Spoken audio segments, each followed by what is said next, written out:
नबी कौनैन सल्लल्लाहु ताला अलैहि वसल्लम मिंबरे खुतबा पर खुतबा दे रहे हैं। देखा आपने कि मस्जिद के इर्द गिर्द लोग खड़े हुए हैं। सरकार ने फरमाया बैठ जाओ। ये जो लोग खड़े हैं वो हदीस शरीफ सुन लें।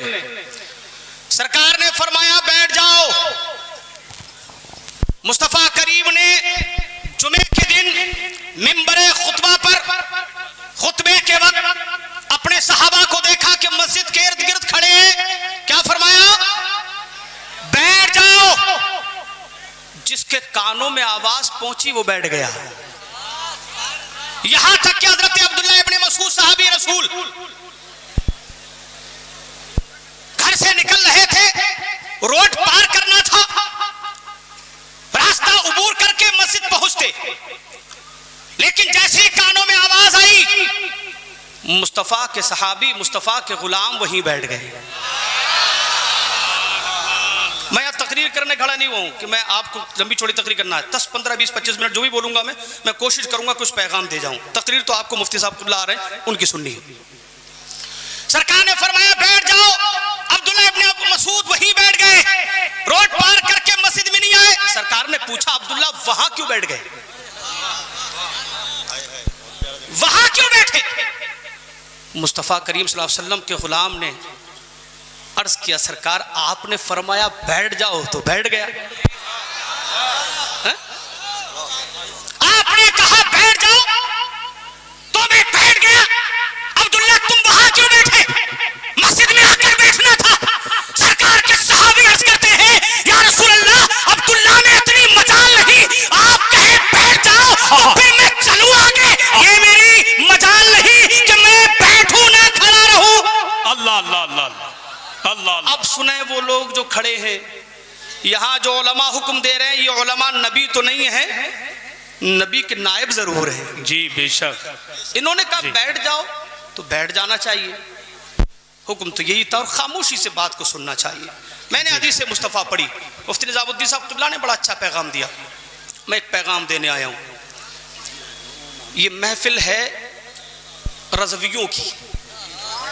सुन्नियम मन्नारे अल्लाहु अकबर मीज़नम दम से बू बकरो उमर उस्मान हैदर मीज़नम कादरियम नारे या गौसे आजम मीज़नम दम से शेख अहमद रजा खां कुतुब आलम मीज़नम।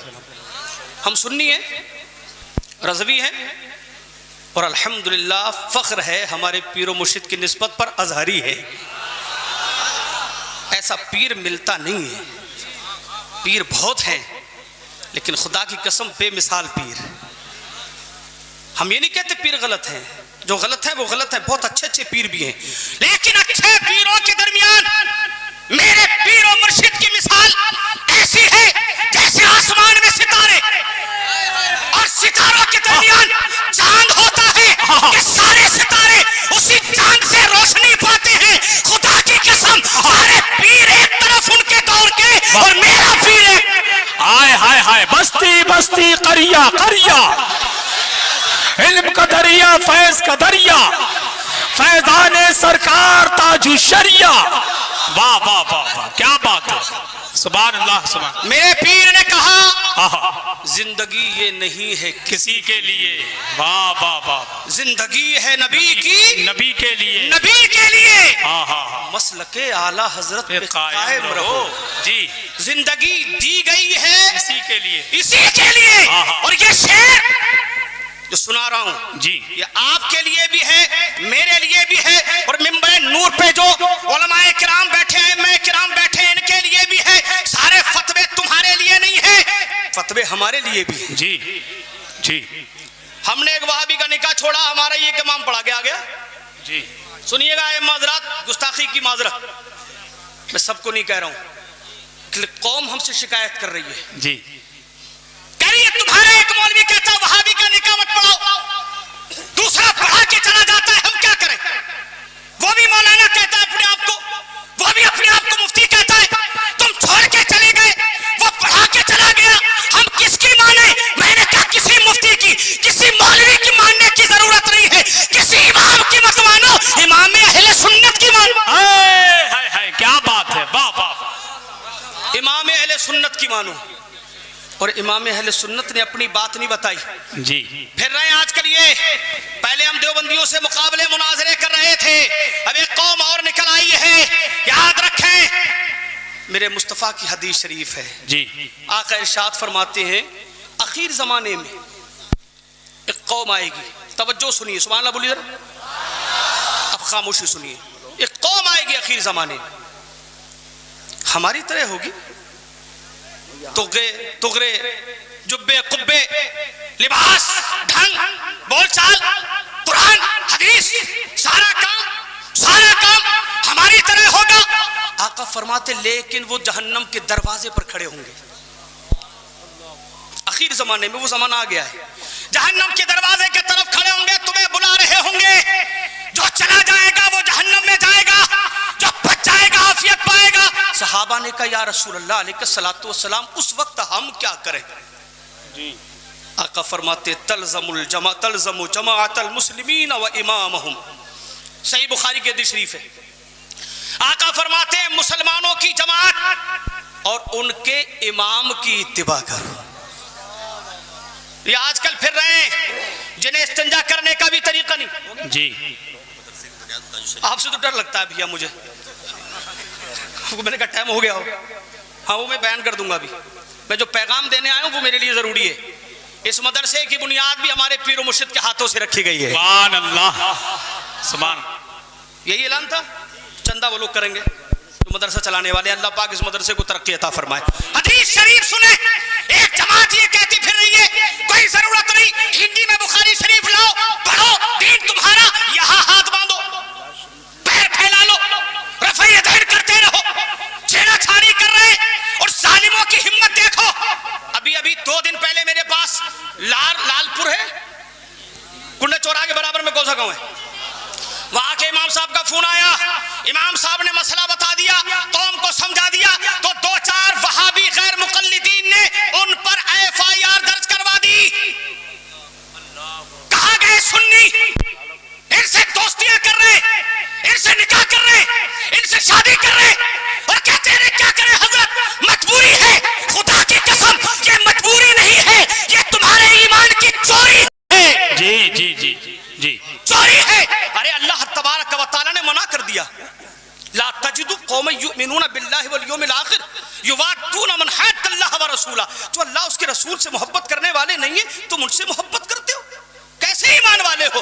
और मेरे आका ने कह दिया वला तुआकिलुहुम, ये वहाबी, देवबंदी, गैर मुकल्लिद, नेचरी, कादियानी, शिया लोग कहते हैं हजरत हमारी ही तरह। तो मैंने कहा शिया भी हमारी तरह देखने में, अजान तो वो भी, नमाज तो वो भी, कुरान तो वो भी, सारे काम वही है। तो शियों से करो, कादियानियों से करो, राफिजियों से करो, गौहरियों से करो, गामिदियों से करो, एक फिरका नहीं है। मदीने वाले ने बताया मेरी उम्मत में 73 फिरके होंगे। हमने नहीं, सहाबा ने पूछा या रसूलुल्लाह अलैहिस्सलातु वस्सलाम हक पर कौन होगा, तो आका ने फरमा दिया एक जन्नती होगा, और वो होगा जिस पे मेरे सहाबा चलेंगे, जिस पर मैं हूं और मेरे सहाबा है। मां अना अलैहि व अस्हाबी। अजीजान गिरामी, मैं पैगाम देने खड़ा हुआ, मुस्तफ़ा करीम ने मना किया, उनके साथ खाओ मत, याद करके जाओ, उनके साथ खाओ मत, पियो मत, उठो मत, बैठो मत, फला तुनाकिहुहुम, उनके साथ निकाह मत करो। क्यों करते हो निकाह? वक्त ज्यादा नहीं है मेरे पास, मगर मैं तुम्हें समझा रहा हूं। अल्लाह का बंदो, मेरा जितना हक है बताने का बता रहा हूं। मैं अपनी जिम्मेदारी से सुबकदोश होता हूं, मैं सबका ठेकेदार नहीं हूं, पूरी जमात का। मैं अपनी जिम्मेदारी से सुबकदोश होता हूं और खुदा की बारगाह में अर्ज़ करता हूं मौला मैंने अपना काम कर दिया है, बाकी जिसकी जिम्मेदारी है वो करे ना करे, ये मेरी जिम्मेदारी नहीं है। मेरी जो जिम्मेदारी थी पहुंचाना था। क्यों काम करते हो वहाबियों से के साथ बैठकर उठना बैठना? उन्होंने हराम कर दिया सुन्नियों का उठना बैठना। एक मस्जिद आगे खड़ा हो गया, हमसे कहता है यार हिंदी की किताब लेके आया, हिंदी की किताब, और हिंदी की किताब लाने के बाद कहता है बुखारी शरीफ में ये है, बुखारी शरीफ में ये है, बुखारी शरीफ में ये है। हमने कहा ये है, तो कहता हदीस ज़ईफ है, हदीस सही नहीं है। उनको जाके बता दो उत्तराखंड के अंदर जितने तेरे मौलवी हो गए हो सबको इकट्ठा करके ले आओ, इंशाल्लाह इसी मैदान में, चाहो तो इसी मैदान में तैयार हो। ये जितने वहाबी चारों तरफ फिर रहे हैं, एक को तो 3 घंटे रगड़ा था मैंने, हाँ, आज तक सामने नहीं आया है। और उसके जो गुर्गे फिर रहे हैं, गुर्गे हिंदी पढ़ पढ़ के, उन्हें बता दो जाकर, खुदा की कसम, बुखारी या मुस्लिम नहीं, हदीस की जितनी किताबें आती हैं सब लेके बैठ जाओ, 2 रकअत नमाज पढ़ के दिखा दो। रकअत हो गई बहुत दूर, वुजू करके दिखा दो। क्या सही हदीस पाक कोई मायकलाल गैर मुकल्लिद वहाबी पैदा हुआ हो? क्या हो गया है? क्या हो गया? बैठे बैठे बैठे, जल्दी बैठे, वक्त मेरे पास बहुत कम है। सुभान अल्लाह बोले जरा तेजी के साथ। मैं तकरीर करने खड़ा नहीं हुआ हूं, बस इतना बताने खड़ा हुआ हूं। मौला रूम रहमतुल्लाह तआला अलैह ने फरमाया, एक चिड़िया और एक चिड़ा बैठे हुए पेड़ पर, और पेड़ पर बातें कर रहे हैं। अचानक शिकारी आ गया। चिड़े ने कहा चलो उड़ जाते हैं। अरे यार ये कैसा मामला है तुम्हारा यार, मैं यकीन मानो खुदा की कसम तकरीर की नियत से खड़ा ही नहीं हुआ हूं। मैं तो तुम्हें सिर्फ इतना बताने खड़ा हुआ हूं कि अपने आप को वहाबियों से दूर कर लो, वरना तुम्हारा ईमान खींच लेंगे। आका की हदीस पूरी सुना दूं। आका कहते हैं तल्ज़मु जमाअतल मुस्लिमीन व इमामहुम, या रसूल अल्लाह क्या करें अगर ये वहाबी, ये देवबंदी, ये सारे फिरके एक तरफ हो, हम अपने आप को कैसे बचाएं? तो मुस्तफा करीम सल्लल्लाहु अलैहि वसल्लम ने फरमाया, ऐसे मौके पर जब ये तुम्हें जहन्नम की तरफ बुला रहे हो तो याद रखना, मुसलमानों की जमात को लाजिम पकड़ लेना और साथ ही उनके इमाम की पैरवी करना। जी जी, उनके इमाम की पैरवी करना। ये जितने लोग सामने हैं, एक बात बताएं, सलमान अजरी साहब क्या गेट तक आएंगे, गेट के बाद चले जाएंगे क्या? आना तो उनको यही मेंबर शरीफ पर है ना, तो तुम क्यों परेशान हो रहे हो भाई? हजरत बात हो गई है, हजरत तकरीबन क़यामगाह से 12 बजे चलेंगे। लो अब यहाँ अभी आप बैठे हैं, मुतमईन रहें। कम से कम बात बोलने दो, कभी इधर कभी उधर, समझो यार है? कुछ पैगाम लेके जाओ यार। ये जब फिर रहे, तुम ही लोग नौजवान हो यार, तुम ही फिसल जाते हो। वो तुम्हें हदीस दिखा रहा है, तुमने यहाँ सीने पे हाथ बांधना शुरू किया, उसका गिरबान पकड़ के कहो खुदा की कसम मैं चैलेंज करके जा रहा हूँ, उससे कहना तू और तेरी जमात का पूरी दुनिया में कोई मौलवी पैदा हुआ हो और जो पाकिस्तान के इंजीनियर को मानते हो, उस इंजीनियर के अलावा जितने इंजीनियर पहले जहन्नम में जा चुके हैं उनको भी जहन्नम से आवाज दे दे। इंशाअल्लाह मैं ही नहीं बल्कि बरेली के आला हजरत के चाहने वालों में कोई भी दीवाना खड़ा हो जाएगा और कहेगा सीने पे हाथ रखने की एक हदीस सही दिखा दे। ये नौजवान फिर रहे हैं, मैं तो मेरे पास रोज दिन भर फोन आ रहे हैं, दिन पर दिन फोन, ये मेरे नौजवान हाथों से निकलते जा रहे हैं जमात की। अहम्मा हजरात भी इस पर तवज्जो दें, हाथों से हमारे निकल रहे हैं, इनको देखें। अभी हुआ हमारे बराबर में एक साहब का हुआ, इमाम साहब तहकीक करते रह गए कि ये गैर मुकल्लिद है। इससे पहले कि इमाम साहब की तहकीक मुकम्मल होती, दूसरे इमाम ने निकाह पढ़ा लिया 5000। 3-4 दिन पहले की बात है, मैं नाम नहीं लूंगा, इशारे में सब समझ गए होंगे। बिल्कुल बराबर की बात है, आगे पीछे दाएं बाएं की। क्या उस इमाम का ज़मीर मुर्दा हो गया है? क्या 5000 की बुनियाद पे जी लेगा? क्या तेरा ईमान इतना कमजोर है? अरे क्या बात, इतना कमजोर हो गया? क्या तुझे नहीं पता कि अल्लाह ने वादा किया है रिस्क मैं दूंगा? ये वहाबी ये मजाक उड़ाते हैं गौसे आदम की करामतों की। जी उठाओ इनकी किताबें। और मैं तो हैरत में था कि गौसे आदम की करामतें बयान करो तो ये जालिम कहते हैं ऐसा कैसे हो सकता है, ऐसा कैसे हो सकता है। मैंने इनकी किताब उठा ली, करामाते अहले हदीस। जी जी, अब उसमें साहब कोई साहब आए इनके मौलाना के पास, हुजूर औलाद नहीं हो रही है। उन्होंने यूं लकीर खींची, यूं लकीर खींची, यूं लकीर खींची, जितनी लकीरें खींची उतने बच्चे हो गए। जी है? अब एक तेरा मौलवी, 2 टके का मौलवी, जिसे ना कुरान पढ़ना आता है ना हदीस आती है, खुदा की कसम अगर अकीदे बयान करो तो डूब के मर जाए तब भी नहीं मरेंगे। समझ रहे? ऐसे गंदे गंदे अकीदे इनके हैं। मगर यार गौसे आजम की करामतों का इनकार करने वालों, तुम्हारा मौलवी लकीर खींच दे तो बच्चे पैदा हो जाए, जितनी लकीर खींच दे। अरे जब तुम्हारे मौलवी की लकीरों का ये आलम है तो गौसे आजम की जुबान का आलम क्या होगा? हाँ क्या बात है। और सुनो जी हुजूर, मुझे पुलिस वालों ने पकड़ लिया था। कागज छीन लिए मेरे। हुजूर करम फरमा दे, अगर कल अदालत में कागज पेश हो गए तो मेरी सारी जायदाद चली जाएगी, मेरी दुनिया खत्म हो जाएगी। हजरत ने आंखें बंद की, बगल में हाथ डाला, कागज। समझ रहे हैं आप लोग? मैंने कहा यार बचपन में करतब देखा करते थे बच्चे, वो यूं निकालता तो यूं 2 रुपए, बोले है, बोले नहीं है, बोले यूं है। ये बगल में से निकाल रहा है गैर मुकल्लिद, बगल में से करा ले, ये तेरे कागज आ गए। अगर गौसे आज़म सेब मंगा ले जन्नत से, वाह वाह वाह, तो कहता है ऐसे कैसे हो सकता है? बेमौसम के फल मंगा लिए। मैंने कहा बेमौसम के फल गौसे आज़म मंगा ले तो तेरे पेट में ऐंठन मरोड़ हो जाती है। अपने अब्बा को देख, बगल में से कागज पैदा कर लिए। जी है? जी जी, सोचें जरा, ये वहां भी गैर मुकल्लिद जगह जगह फिर रहे हैं, इनको चैलेंज देते रहे सारे इमाम भी, और मुक्तदियों की परवाह ना करें। अगर मुक्तदी नाराज होते हैं तो नाराज हो जाए, मदीने वाला मुक्तदा नाराज ना हो जाए। वाह वाह वाह वाह वाह। और मुक्तदी क्या है यार? सुनो, मुक्तदी का जब तक पेट मन रहता है तब तक रहता है, और जब पेट भर जाता है निकाल देता है। कौन सा इमाम है जो यहाँ बैठ के मुझे बता दे कि मेरी पक्की है? खुद मेरी पक्की नहीं है। जी सही बात। कौन है बताओ? है कोई मुफ्ती मौलाना, कोई पीर? हमारे उस्ताद तो कहा करते थे, हजरत जिब्रील का आना जाना मौकूफ हो गया मुस्तफ़ा के बाद। अगर वो तशरीफ ले आते इमामत के लिए तो ये कौम उन्हें भी भेजती थी, उनको भी जी सही बर्दाश्त न कर पाती। सही बात है। अल्लाह के बंदो, इमामों को चाहिए अपनी जिम्मेदारी निभाएं जी, माजरत के साथ। मुझे भी और उनको भी अपनी जिम्मेदारी निभाने की तौफीक अता फरमाए। इमाम इश्क मोहब्बत आला हजरत अजीमुल बरकत रज़ियल्लाहु तआला अन्हु के विसाल का वक्त करीब है। आप फरमाते हैं बचपन चला गया, जवानी चली गई, बुढ़ापा चल रहा है, अब इसके बाद तो कुछ आना नहीं है, किसका इंतजार है? अब तो मौत ही आनी है। फिर फरमाते हैं आखिरी जुमला सुने, बस उसके बाद तकरीर खत्म।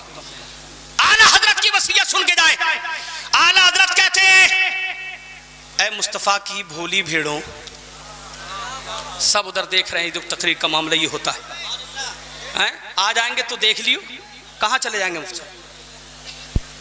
देखो ये जलसा खराब करने वाली बातें होती हैं। सुभान अल्लाह बोलो जरा जोर से, सुभान अल्लाह। अरे मुफ्ती साहब इधर ही आएंगे, टेंशन मत लो, इधर ही आएंगे। कोई कुर्सी लगी हुई है माशाल्लाह यार मुफ्ती साहब हैं। मुस्तफ़ा की प्यारी भेड़ों, भेड़िए चारों तरफ फिर रहे हैं, चारों तरफ भेड़िए फिर रहे हैं तुम्हारे ईमान की डकैती करने के लिए, तुम्हारा ईमान चुराने के लिए। आला हजरत फरमाते हैं, अल्लाह तबारक व तआला ने अपने हबीब को मुंतखब फरमाया। सरकार अल्लाह का नूर है। उन्होंने सहाबा को नूर दिया, और सहाबा ने ताबीन को नूर दिया, ताबीन ने ऐम्मे मुज्तहिदीन को नूर दिया, और ऐम्मे मुज्तहिदीन ने उलमा को नूर दिया। आला हज़रत फरमाते वही नूर मैं तुम्हें दे रहा हूँ। सुभान। क्या नूर है? आला हज़रत कहते हैं जो नबी का चाहने वाला हो उससे मोहब्बत करो, नबी से मोहब्बत करो, नबी के चाहने वालों से मोहब्बत करो, और जो नबी का वफादार नहीं है उससे दूर हो जाओ। नबी का वफादार चाहे तुम्हारा बाप हो, तुम्हारा भाई, नबी का वफादार ना हो चाहे तुम्हारा बाप हो, तुम्हारी माँ हो, तुम्हारा भाई हो, तुम्हारा बेटा हो, कितना भी अजीज हो, इमाम इसको मोहब्बत फरमाते उसे अपनी जिंदगी से ऐसे निकाल के फेंक दो जैसे दूध से मक्खी निकाल के फेंकी जाए। यहां से जाओ तो तय करके जाओ कि इंशाअल्लाह वहाबियों से रिश्ता नहीं करेंगे। ताजो शरिया के चाहने वाले हो ना, कह के जाओ वो तुम्हारे गौसे आजम की हंसी बनावे, वो ख्वाजा गरीब नवाज की हंसी बनाए हैं। उनके पास तो कोई इमाम नहीं है। अल्लाह के रसूल ने इरशाद फरमाया, साहबा ने कहा रसूल अगर हमें जमात मुस्लिमी न मिले और इमाम ना मिले तो क्या करेंगे? साहबा से मेरे मुस्तफ़ा फरमाते तो फिर तुम छुप जाना, अपने आप को उनसे दूर कर लेना, चाहे तुम्हें पेड़ की जड़ें खानी पड़े लेकिन अपने ईमान को बचा लेना। ये बुखारी शरीफ के सैयदी से पाक है। अब जाते जाते इतना सुन ले, गैर मुकल्लिदीन आजकल बहुत परेशान करते फिर रहे नौजवानों को। जब भी ये कहे तकलीद नहीं करना चाहिए इमाम आजम की, कहना बेवकूफ़ आदमी, मुस्तफ़ा करीम ने बता दिया है, बुखारी शरीफ के सही हदीस पाक है। आका ने फरमा दिया है जब गुमराही का दौर आ जाए और लोग तुम्हें परेशान करने लगे, तुम्हारे ईमान के लुटेरे चारों तरफ से तुम्हारा ईमान लूटने लगे, तो ऐसे मौके पर तुम्हें क्या करना है? सिर्फ मुसलमानों की अक्सरियत की तरफ आना है और अपने इमामों की पैरवी करनी है। कौन से इमाम? इमाम आजम हमारे इमाम है, इमाम शाफी हमारे इमाम है, इमाम मालिक हमारे इमाम है, इमाम अहमद बिन हंबल हमारे इमाम है, सरकार गौसे आजम हमारे इमाम है, ख्वाजा गरीब नवाज हमारे इमाम है, और बरेली के इमाम अहले सुन्नत हमारे इमाम। इन इमामों की पैरवी कीजिए, उलमा के करीब आइए। अल्लाह की बारगाह में दुआ है मौला ताला हमें बदमज़हबों से बदअकीदों से बचने की तौफीक अता फरमाए। ना अइम्मा हज़रात ने कहा पढ़ाएं, सुन्नी है, वो कहता हमें सुन्नी। अरे भैया देवबंदी और गैर मुक़ल्लिद अपने आप को सुन्नी वही मानते हैं। कह रहे हजरत हमने तो पूछा, हम पढ़ा के आगे घर तक नहीं पहुंचे, फोन आ गया फला इमाम साहब पढ़ा गए। उनसे कह रहे लड़के, अरे हजरत आप क्यों पढ़ा रहे हो, मुफ्ती साहब पढ़ा के नहीं गए? उन्होंने पढ़ा दिया। अरे बोले कुछ नहीं, सुन्नी तो बता रहे अपने आप को। अबे भैया वो अपने आप को सुन्नी वही समझते हैं, हमें तो सुन्नी समझते कहां है? तो इसलिए अल्लाह के बंदो अपने ईमान को 2-3 हज़ार रुपए पे यार बेचो, अपनी ईमान की हिफाजत करो। ये अम्मा अगर नहीं करेंगे तो कौन करेगा? हम कौम के रहबर हैं, अगर हम ही डकैती करने लगे अल्लाह माफ़ फरमाए तो फिर क्या होगा कौम का। अल्लाह पाक मुझे भी और मेरे साथ तमाम अइम्मा किराम को भी और तमाम उम्मत मोहम्मदिया को मौला मसलक आला हज़रत पे कायम और दायम रखे और हम सबको बुजुर्गों की तालीमात पर अमल की तौफीक अता फरमाए। अस्तगफिरुल्लाह रब्बी मिन कुल्लि ज़ंबिन व अतूबु इलैहि व आखिरु दावाना अनिल हम्दुलिल्लाहि रब्बिल आलमीन।